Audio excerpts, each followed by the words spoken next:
Vamos tratando então sobre a educação do estado de Goiás. A Secretaria de Educação do Estado está com inscrições abertas para os centros de ensino em período integral. São 40 mil vagas ofertadas para o próximo ano. Para saber como ter acesso a essas vagas, nós conversamos a partir de agora com a Superintendente de Educação Integral da Secretaria de Estado de Educação, a Márcia Antunes Rocha. Márcia, uma ótima tarde. Seja muito bem-vinda aqui à Sagres.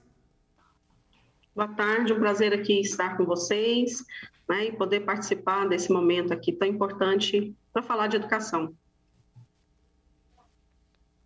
Ô Márcia, por gentileza, então, nos explique como está sendo este processo de inscrições para as escolas de tempo integral, a questão da oferta de vagas e os critérios para preenchimento.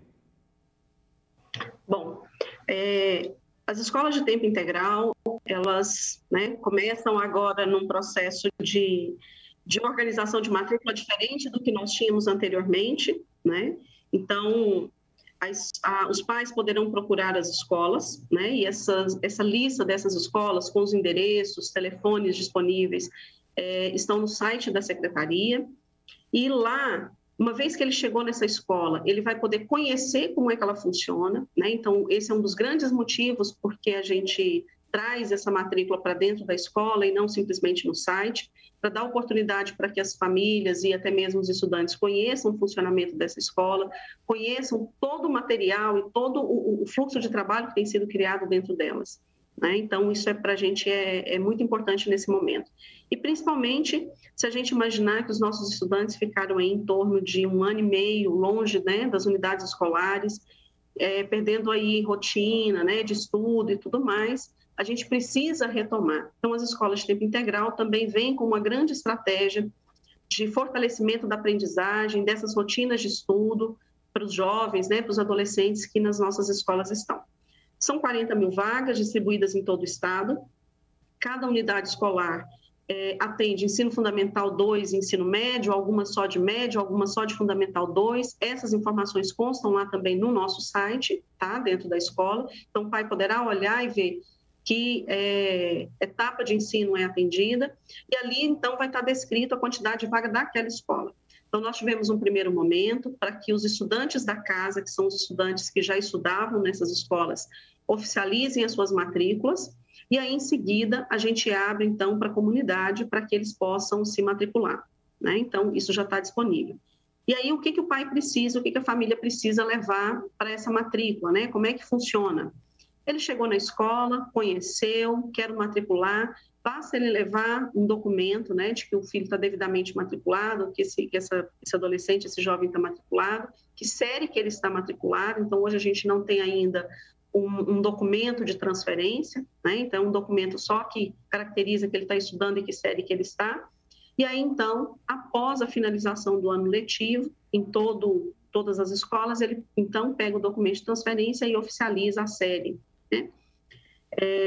E mais, essa família também, ao chegar nessa escola, tem que levar a fotografia desse estudante, né? É um documento que é um dos instrumentos que a gente utiliza para a formalização desse documento, RG, né? Comprovante de endereço, são documentos ali importantes que a gente utiliza para a efetivação de uma matrícula, tá, desse estudante na escola. E quais são os critérios para estudar nessa escola? O pai querer, o estudante querer. Então, a gente não tem um público definido, tá? A gente simplesmente é uma escola pública que está aberta a todos que a procuram. Aí a senhora falou para nós aqui o número de vagas, 40 mil vagas que estão sendo ofertadas. E aí eu pergunto, como é que está o processo de expansão deste sistema de tempo integral aqui no estado? Sim, no próximo ano, né, no ano de 2020, nós teremos mais 105 novas escolas sendo criadas em todo o estado. Então, a gente tem aqui, basicamente, todas as cidades do estado possuindo pelo menos uma escola de tempo integral. E essa expansão, ela se dá também em razão da própria demanda que a gente tem. Então, tem cidades, tem localidades, né? Por exemplo, dentro de Goiânia, que é uma cidade que a gente já tem 35 escolas de tempo integral, a gente traz uma ampliação aí significativa, justamente para atender a comunidade. Então, existe uma solicitação muito grande, além, né, de um investimento real na educação. Então, quando a gente cria novas escolas, a gente está criando, na verdade, mais oportunidades de desenvolvimento e de aprendizagem para a sociedade de maneira geral.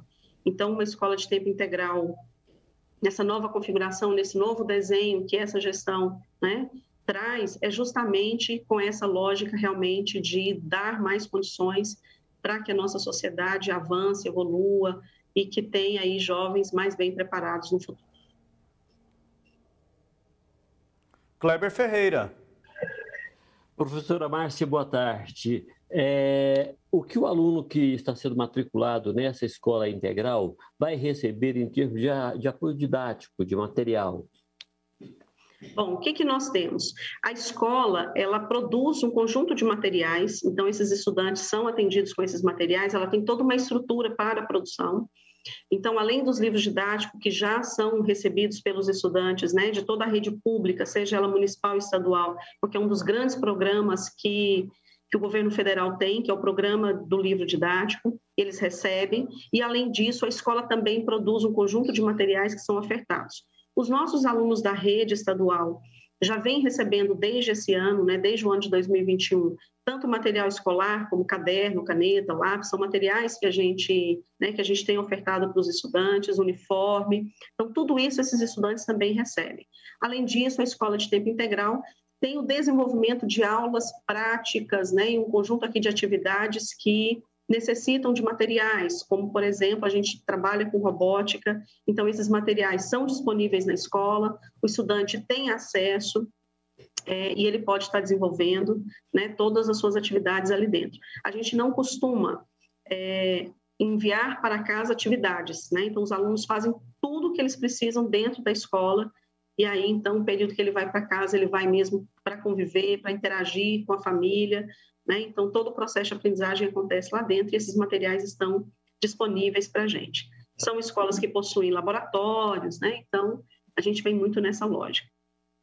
Laboratórios, quadra de esporte, refeitório, toda essa coisa. Mas eu fico... essa pergunta que fiz é porque a minha preocupação é justamente quanto à questão dessa área de TI mesmo, do computador, da internet, enfim, de todo esse universo, porque não adianta nada, é algo que não se aprende com a teoria. Ou tem um instrumento para praticar ou não vai aprender de jeito nenhum. E então, eu fico satisfeito com a sua resposta. Tem um outro questionamento que acho que eu já fiz a alguém, mas não foi a você. A escola de tempo integral em Goiás é inclusiva? É uma escola realmente para todos, tanto que a gente tem um público diverso, né? E aí ela é inclusiva na sua inteireza, então não só as pessoas com deficiência, como estudantes, por exemplo, estrangeiros, a gente tem esses estudantes na escola. Aqui em Goiânia e outras cidades do estado, a gente tem, por exemplo, estudantes indígenas que saem das suas aldeias de diferentes localidades do país, vêm morar nas cidades, eles acessam as escolas de tempo integral. Lá a gente tem condições, inclusive, de fazer um atendimento, não só desse estudante estrangeiro, como também do estudante indígena. Da mesma forma, estudante público da educação especial, como estudante mais pobre, como estudante que tem uma condição financeira melhor, enfim. É uma escola pública que está aberta para todos, e que tem um grande foco no desenvolvimento das pessoas. A gente tem um slogan que é nosso grande compromisso é com o futuro dos jovens e dos adolescentes que estão dentro dessa escola. Então, cuidar do futuro das pessoas significa ofertar a elas o que elas necessitam para se desenvolverem, né? Então, a gente entende sim que essa escola é uma escola inclusiva. A minha última pergunta diz respeito ao futuro, né? O ano que vem nós teremos quase que mais do que o dobro das vagas ofertadas neste ano. O pessoal que vai trabalhar, que vai receber esse aluno nessa nova escola, o professor, o funcionário, o agente administrativo, os auxiliares de ensino, já está sendo treinado para lidar com essa nova realidade, já que é uma convivência muito longa, um dia inteiro, então exige quase que um laço familiar. Já está havendo esse treinamento, professora? Sim, como é que a gente atua? Quando uma escola de tempo integral é implantada, a gente tem um ciclo né, de formação para toda a equipe. Então, a gente inicia um trabalho, agora finalizando o período letivo, de formação geral da equipe. Então, é um momento que nós temos toda uma estrutura de formação para que eles entendam qual é o funcionamento dessa escola e, principalmente, como é que a gente põe para funcionar todas as suas metodologias. Então, para você ter noção, Kleber, a gente tem uma metodologia chamada acolhimento, que ao mesmo tempo que é uma metodologia, ele também atua como princípio. Então, os profissionais são preparados para acolher, para receber as pessoas que chegam nessa escola, para fazer a escuta ativa, para interagir e para conviver. Para além disso, nós temos uma outra metodologia que se chama tutoria, em que os professores acompanham um grupo de estudantes. Então, esses professores são treinados, são preparados para justamente fazer esse acompanhamento mais próximo, né? Sabendo exatamente onde esse estudante precisa de mais apoio, fazendo a interlocução com os outros profissionais da escola para que a gente consiga atendê-lo melhor. Então, toda essa proximidade, todo esse cuidado passa, sim, por processo de formação ao longo do ano. São várias formações que acontecem. Nesse momento, inclusive, hoje em específico, a gente já tem um processo de formação com os nossos professores, em parceria com a Secretaria de Desenvolvimento e Inovação e a Universidade Federal de Goiás, para o trabalho com robótica e o pensamento computacional, né? Então, a gente inicia hoje, inclusive, esse curso. A gente já tem 2 outros cursos em execução, então os professores já estão em processo de finalização, e aí a gente já inicia o processo de formação geral e depois de aprofundamento, de acordo com as metodologias e os trabalhos dessa escola. Só a título de curiosidade, quantas pessoas são que estão sendo treinadas? A gente tem hoje, né, 3.100 profissionais. Então, esses profissionais passam, sim, por formação, não necessariamente todos ao mesmo tempo. Então, a gente tem grupos sendo formados, né, dentro da especificidade do seu trabalho, e isso acontece ao longo do ano. Tá? Então, toda a nossa prática é justamente de participar de todo o processo de formação e de acompanhamento desses profissionais. E a Secretaria, Kleber, conta, né, foi uma grande inovação que a gente tem nessa gestão, conta com o Centro de Formação dos Profissionais da Educação, que é um dos grandes avanços que a gente tem. Então, hoje, esse centro tem todo o diagnóstico do que é necessário ofertar de cursos, né, para a rede, né, para os profissionais que atuam na rede estadual. Inclusive, tem parceria com redes municipais e outras instituições de educação que queiram também participar dos nossos cursos. Então, a gente tem não só esse diagnóstico, como a gente tem também um plano de atuação. Então, toda essa secretaria está envolvida para que a gente tenha verdadeiramente professores bem formados e com condições de atender essas demandas que o século XXI tem trazido para a gente diariamente. Ok, Samuel. A professora Márcia já atendeu as minhas dúvidas e já respondeu os meus questionamentos com precisão. E os meus também. Professora Márcia, muito obrigado pela entrevista aqui à Sagres. Uma ótima tarde.